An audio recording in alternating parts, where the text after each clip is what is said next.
What if I told you one of the most vital elements on Earth has two completely different names? If you're in a chemistry lab in the United States, you call it tungsten. But if you step into a laboratory in Germany or Sweden, you might hear it called Wolfram. We aren't just talking about a translation difference. We are talking about a centuries-old scientific paradox. This is an element so dense, it's used in armor-piercing rounds. And so heat-resistant, it once sat inside every glowing light bulb on the planet. Yet, despite its strength, it has a total split personality. Why does the world's toughest metal have a naming mystery that still confuses international science today? To find the answer, we have to go back to 18th century.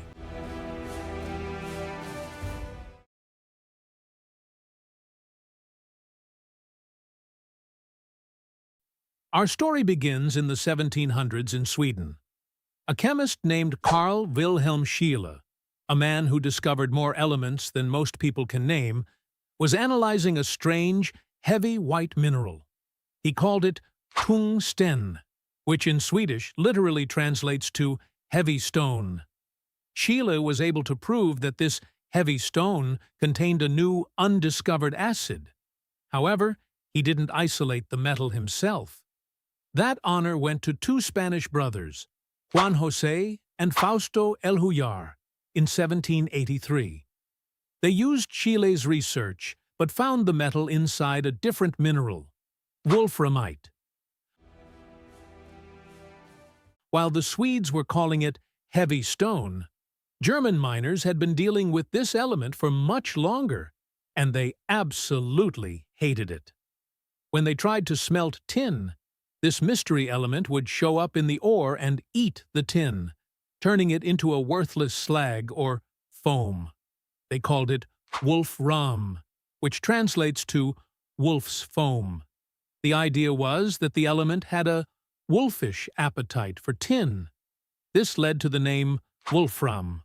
So, from the very beginning, we had two different scientific camps, the English and French speakers leaning toward the Swedish Tungsten, and the German-speaking world sticking with Wolfram. For over 150 years, the scientific world has lived with confusion.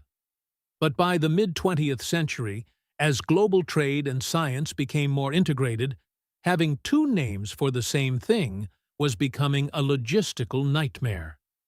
In 1949, the International Union of Pure and Applied Chemistry, IUPAC, stepped in to settle the score. After a heated debate, they officially chose tungsten as the international name. But there was a massive catch. To appease the Wolfram camp, they kept the chemical symbol as W. This created one of the most famous quirks on the periodic table.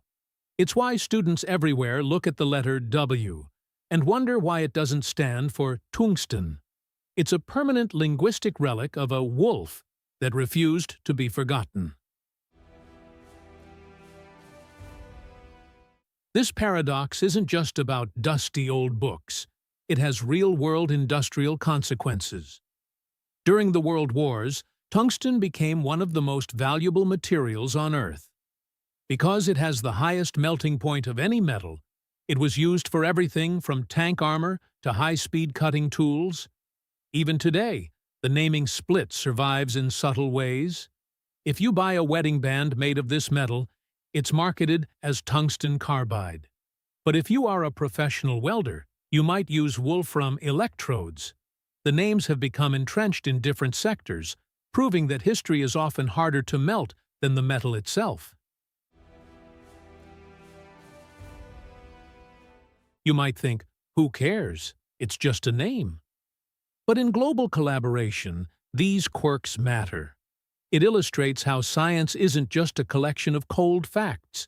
It's a human story shaped by culture, geography, and even the superstitions of 16th-century miners. It's a bridge between the Swedish heavy stone and the German wolf's foam. It's a messy, fascinating legacy that reminds us that even our most rigid systems like the periodic table, are built on a foundation of human history. So, what exactly is the reason for the paradox? It's a standoff between a Swedish description and a German metaphor. One name tells you what it feels like, heavy, and the other tells you how it behaves, like a hungry wolf. The next time you see a W on a chart or hold a heavy piece of metal, remember that you're looking at a centuries-old compromise. Element 74 doesn't care what we call it. It remains the strongest, most heat-resistant metal we have, no matter which name you prefer. Thank you for watching What Exactly Is. If you enjoyed this journey through the elements, please like the video and subscribe to join our community. We will see you in the next one.